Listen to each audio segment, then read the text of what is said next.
ರಾಜಧಾನಿ ಬೆಂಗಳೂರಿನ ಶಾಲೆಗಳಿಗೆ ಇನ್ಮುಂದೆ ಆನೆ ಬರಲಿದೆ. ಇವತ್ತು ನಗರದ ವಿಠಲ್ ಮಲ್ಯ ರಸ್ತೆಯಲ್ಲಿರೋ ಸೇಂಟ್ ಜೋಸೆಫ್ ಸಿಬಿಎಸ್ಇ ಶಾಲೆಗೆ ಥೇಟ್ ಜೀವಂತ ಎನಿಸೋ ಆನೆಯೊಂದು ಬಂದಿತ್ತು.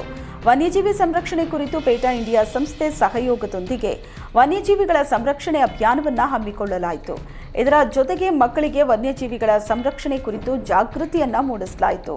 ಇದೇ ಮೊದಲ ಬಾರಿಗೆ ಆರ್ಟಿಫಿಷಿಯಲ್ ಬೇಸ್ ರೋಬೋಟಿಕ್ 12 ವರ್ಷದ ಆನೆಯನ್ನ ಶಾಲೆಗೆ ತಂದು ಮಕ್ಕಳಿಗೆ ಪರಿಚಯಿಸುವ ಮೂಲಕ ವನ್ಯಜೀವಿಗಳನ್ನ ರಕ್ಷಣೆ ಮಾಡಬೇಕು. ಅಲ್ಲದೆ ವನ್ಯಜೀವಿಗಳು ಸಹ ನಮ್ಮಂತೆ ಬದುಕೋ ಹಕ್ಕಿದೆ. ವನ್ಯಜೀವಿಗಳ ಮೇಲೆ ನಡೀತಾ ಇರೋ ಹಲ್ಲೆ, ದೌರ್ಜನ್ಯ ಹಾಗೂ ಸರ್ಕಸ್ಗಳಿಗೆ ಪ್ರಾಣಿಗಳನ್ನ ಬಳಸಿಕೊಳ್ಳಲಾಗ್ತಾ ಇದೆ. ಇದನ್ನ ತಡಿಬೇಕು ಅಂತ ಮಕ್ಕಳಲ್ಲಿ ಪೇಟಾ ಇಂಡಿಯಾ ಸಂಸ್ಥೆಯವರು ಜಾಗೃತಿಯನ್ನ ಮೂಡಿಸಿದರು.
ಇದು ಏಷ್ಯಾನೆಟ್ ನ್ಯೂಸ್ ನೆಟ್ವರ್ಕ್ ಪ್ರಸ್ತುತಿ.